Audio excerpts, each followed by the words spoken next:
Ampere भी लिख सकते हो, यस, वो तो बन जाएगी यूनिट, वेबर पर एम्पियर, लेकिन ज्यादातर तुम्हें ये हेनरी ही गिवन होगा। और इसलिए मुझे दिया तो समझ, yes yes you can write, और ये कैपिटल एस से डिनोट होगा। A coil of inductor 5H, तो H will be henry here. Then further आते हैं इसमें,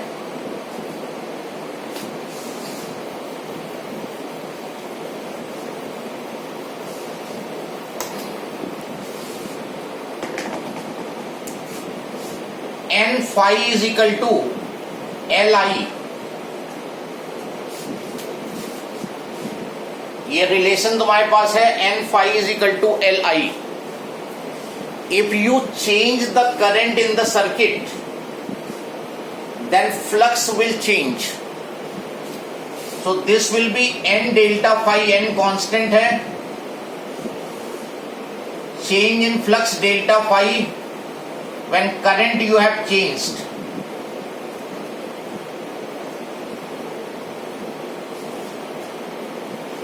Dividing both sides by delta t, dividing both sides by delta t time से, तो n delta phi by delta t, L delta I by delta t. Anyone can tell me what is this value? n delta phi by delta t को क्या बोलते हैं? Minus E. So this will be minus E L delta I by delta t. So EMF in terms of coefficient of self induction minus L delta I by delta t. So here you have two formula in self induction.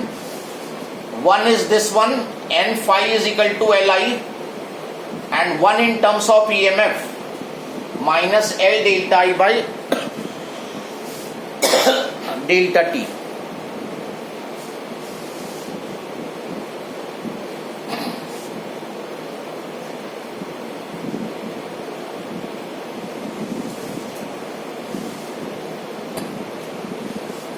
Now one other way of defining this coefficient of self induction, by this formula also you can define coefficient of self induction.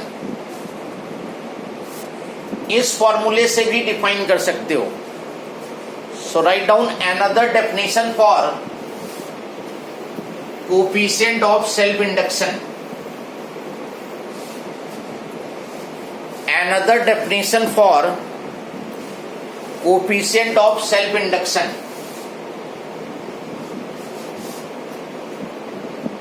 We are taking the magnitude here,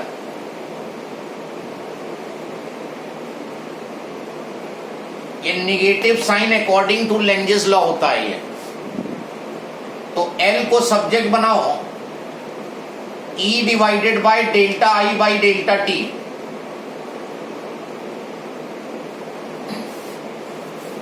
L को तुम्हें define करना है तो L को subject बना दिया, और जैसे यहां पर डिनोमिनेटर को 1 कर दिया था, यहां भी डिनोमिनेटर को 1 कर दो। If delta I by delta t 1 ampere per second, then L will be equal to E. इसी तरह हमने force between two parallel current carrying wires भी डिफाइन किया था। सेम वे यहां पर हमने L को डिफाइन किया डिनोमिनेटर को 1 करके, यहां भी डिनोमिनेटर को 1 कर देंगे और L E के इक्वल। देखो अब कैसे हुआ define, coefficient of self induction is equal to EMF induced in a coil when rate of change of current in the same coil is 1 ampere per second। अगर किसी कॉइल में in every 1 second current is changing by 1 ampere, then whatever EMF will be induced in that coil, that is known as coefficient of self-induction. So write down coefficient of self-induction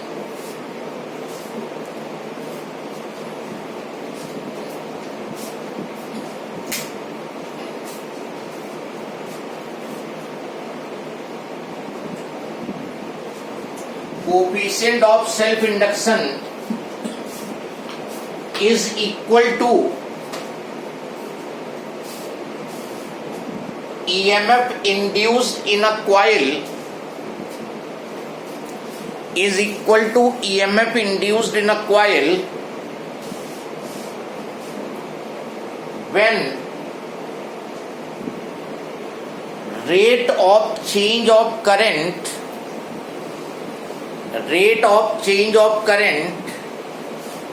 in the same very coil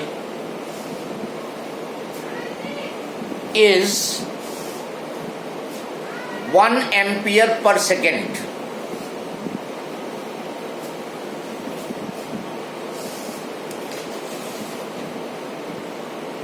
अगर किसी coil में in every 1 second current is increasing or decreasing by 1 ampere, then whatever EMF is induced in the coil, that will be known as coefficient of self-induction. Sir? Yes. Sir, L should be equal to minus E. हमने magnitude लिया है, ये minus जो है Lenz's law के according direction के लिए होता है। ये माइनस जो है लेंजेस लॉ के अकॉर्डिंग डायरेक्शन के लिए होता है। We are considering the magnitude. Okay, इसमें डायरेक्शन से हमें कोई मतलब नहीं है, हमें मैग्नीट्यूड फाइंड करना है एल का। नाउ ऑनवर्ड अब क्या रहेगा कि जैसे ये वायर है तो इस वायर के पास रेजिस्टेंस होगा, अच्छी तरह ध्यान रखना, आगे यूज होगा।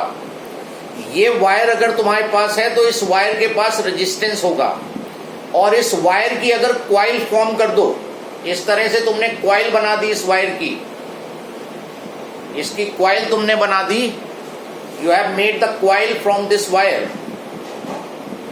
तो अब ये जो कॉइल बनी है इसके पास रेजिस्टेंस भी होगा और इसके पास सेल्फ इंडक्टेंस भी होगा। When you have a coil made of wire, then that coil will have self inductance as well as resistance. लेकिन अगर उस वायर को तुम स्ट्रेट कर दो तो सेल्फ इंडक्टेंस उसका खत्म हो जाएगा, केवल उसके पास रेजिस्टेंस रह जाएगा। ये आगे हम जब बताएंगे तो फिर डिस्कस करेंगे। इसी को इस पार्ट में कोई प्रॉब्लम, बहुत सिंपल न्यूमेरिकल इसमें मिलता है। एन दे देगा, फाई दे देगा, आई दे देगा, कहेगा एल निकाल दो, या इनमें से कोई चीज दे देगा और निकालने को दे देगा, कोई प्रॉब्लम नहीं करता है। बस कंडीशन प्रोवाइडेड की फॉर्मूला याद होना चाहिए। देन नेक्स्ट साइड हेडिंग डालो, self inductance of a long solenoid. अब लॉन्ग सोलोनॉइड की सेल्फ इंडक्टेंस का फॉर्मूला डिराइव करेंगे। अभी तक तो तुम्हें सेल्फ इंडक्टेंस गिवन होता था। Now will find the formula for self inductance of a long solenoid. Now this is long solenoid, N इसके number of turns,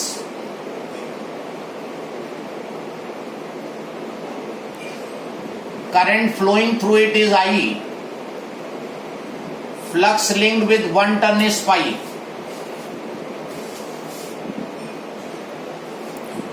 You have a long solenoid having n number of turns, with each turn flux link is phi, and we have to find the self inductance of this coil. So as you know N phi is equal to L I, यहां से याद रखना easy रहता है, compare to L is equal to N phi upon I, N phi is equal to L I. L को subject बना दो N phi upon आई,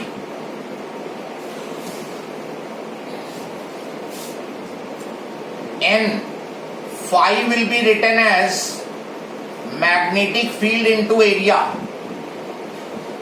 आई, flux जो होगा that will be magnetic field into area.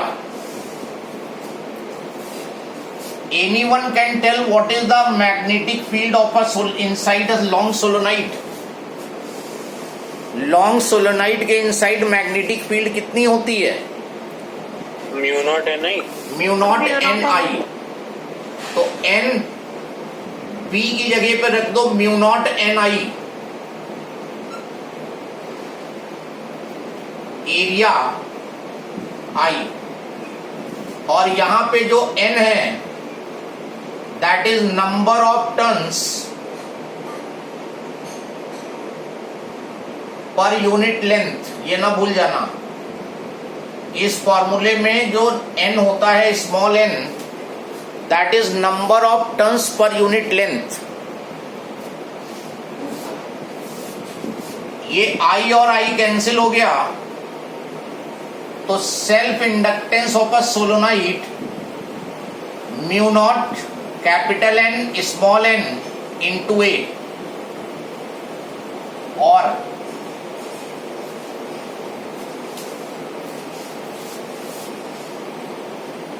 Mu naught N small N will be written as N upon L, where L is the length of the solenoid into A, so L is mu naught n square A upon L। तुम step by step proceed करोगे, अपने आप derive हो जाएगा। ये फॉर्मूले से start लिया, फ्लक्स का फॉर्मूला होता है B इंटू ए, B की जगह म्यू नॉट एन आई और N की जगह N अपॉन L रख दो। So if you are given total number of turns of solenoid, area of the loop and length of solenoid, then also you can find self inductance of the long solenoid।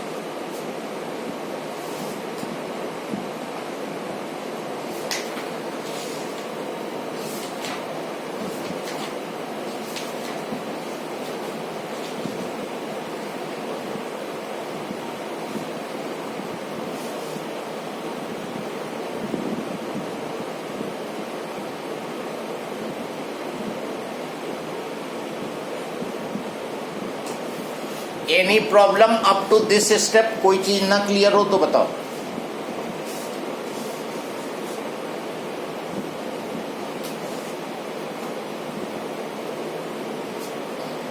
Question write down.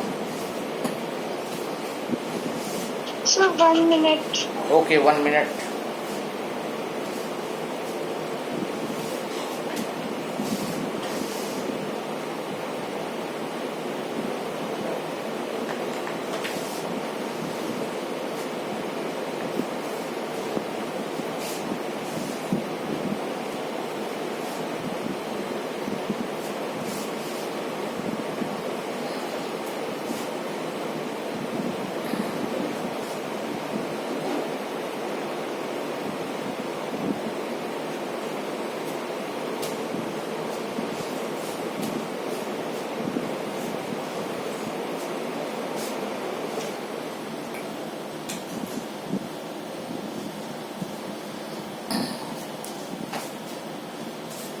So write down a magnetic flux of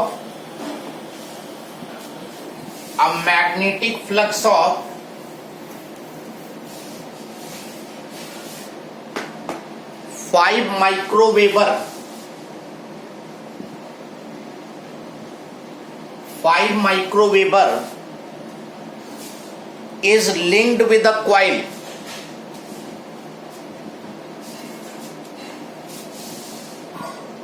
when a current of 1 milliampere flows through it,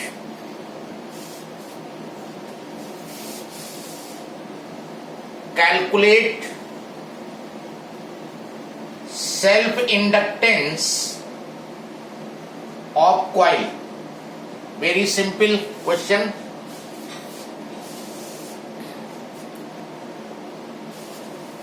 With a coil, last statement repeat कर दीजिए. calculate self-inductance of the coil. और पहले का no sir, it's fine. so magnetic flux of 5 microweber, this is phi given, and proper unit में कर लो 5 into 10 to the power minus 6 weber. Weber is the proper unit, not microweber. And in that coil the current flowing is 1 milliampere 10 to the power minus 3 ampere. और self inductance find करना है तुम्हें, तो L is equal to N phi upon I. Now he has given nothing about the number of turns, so we will consider this coil of single turn.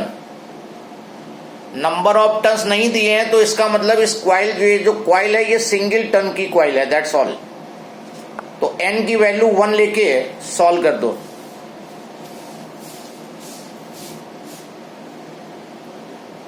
Here n will be 1, तो ये 5 into 10 power minus 6 और current 10 power minus 3 कर दो. 5 into 10 to the power minus 3 बचा, and unit is henry, which can also be written as 5 millihenry. 10 to the power minus 3 का मतलब milli, small m, Henry.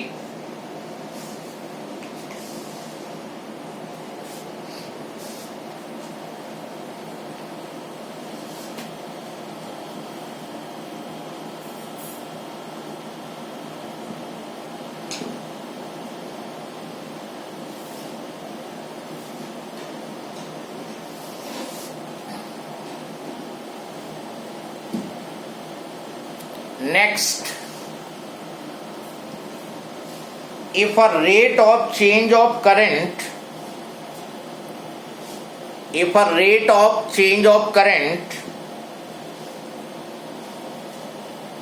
of 2 ampere per second,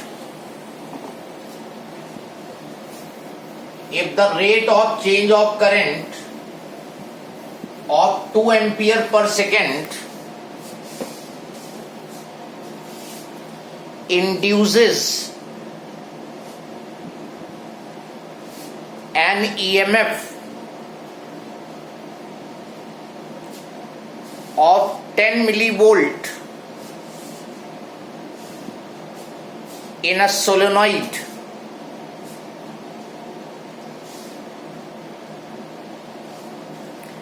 then what is the self inductance of the solenoid? Solve कर लो, you can solve it.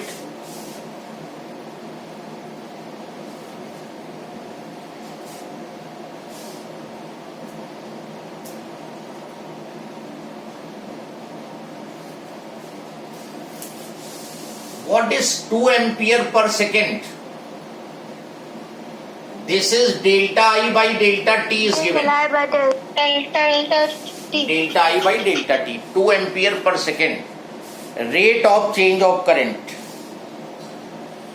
EMF induced 10 millivolt.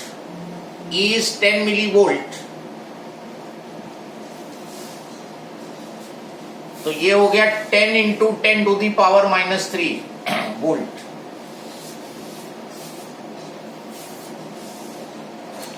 Self inductance निकालना है। तो ये formula है E is equal to L delta I by delta t. Minus sign को यहां पर मैग्नीट्यूड लेके चलोगे, L की वैल्यू कभी भी निगेटिव नहीं होगी, so you have to consider the magnitude. ये ध्यान रखना कि L की वैल्यू निगेटिव नहीं आ सकती है, that has only positive value. तो magnitude you will be taking and EMF magnitude 10 into 10 power minus 3, L find करना है और delta I by delta T 2 दिया हुआ है, ये पूरी वैल्यू दी है। तो L हो गया 5 इंटू 10 पावर माइनस 3 हेनरी और 5 Henry, 5 milli henry.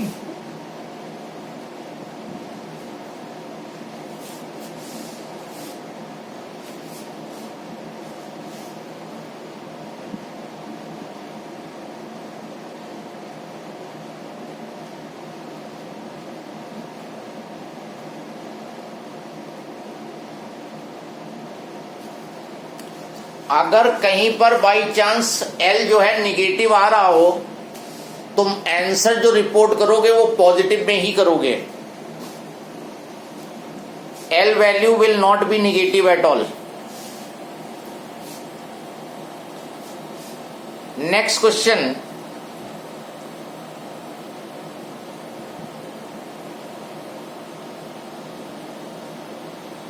The current in a coil increases from 0 to 2 ampere. Current in a coil increases from 0 to 2 ampere in 0.05 seconds. In 0.05 seconds, comma, due to which an induced EMF